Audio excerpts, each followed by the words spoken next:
Hi, I'm Amber Heard. I'm an actor and an activist, and this is my Thrive Diary.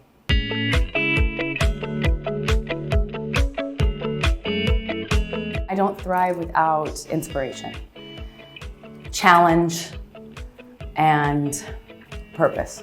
For example, when I chose not to hide that I was in a relationship with a woman, it was just not something anyone talked about. I remember sitting in the car hyperventilating and asking myself, like, how do I know it's right? Because it's true and it's the right thing to do. And so for me in that moment, I couldn't have possibly have seen any positive effect of making that decision. I had every reason to believe what everyone told me, which was that it would ruin my career. I had no reason to believe it wouldn't. By the way, I'm still working, still living life. I had a beautiful relationship. I don't regret a minute of it and not a second of it. People think I'm, insert every adjective imaginable, mostly negative.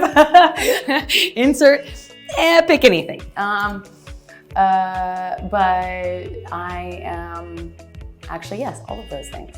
I am a jumble of many, many, many, many things. A collection of good and bad. I leave the phone at home.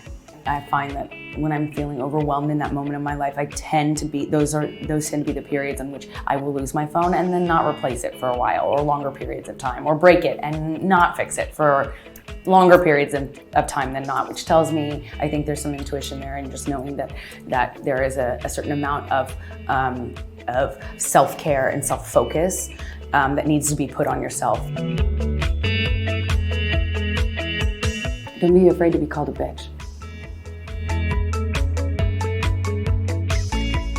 I'm so inspired by Amanda Wynn, who has Rise. She's working on, obviously for human rights by way of securing civil rights for sexual assault survivors. But it goes beyond that. It starts there and moves to basic human rights that women all over the world don't have the privilege of enjoying. The biggest challenge for me actually is having enough time for my relationships. The most poisonous thing is I'm not good enough. Like, what if I fail? What if I fuck it up? It prevents you from taking risks and challenges, and prevents you from getting that gift that failure or hardship gives you that you can't enjoy or see until you have distance on it.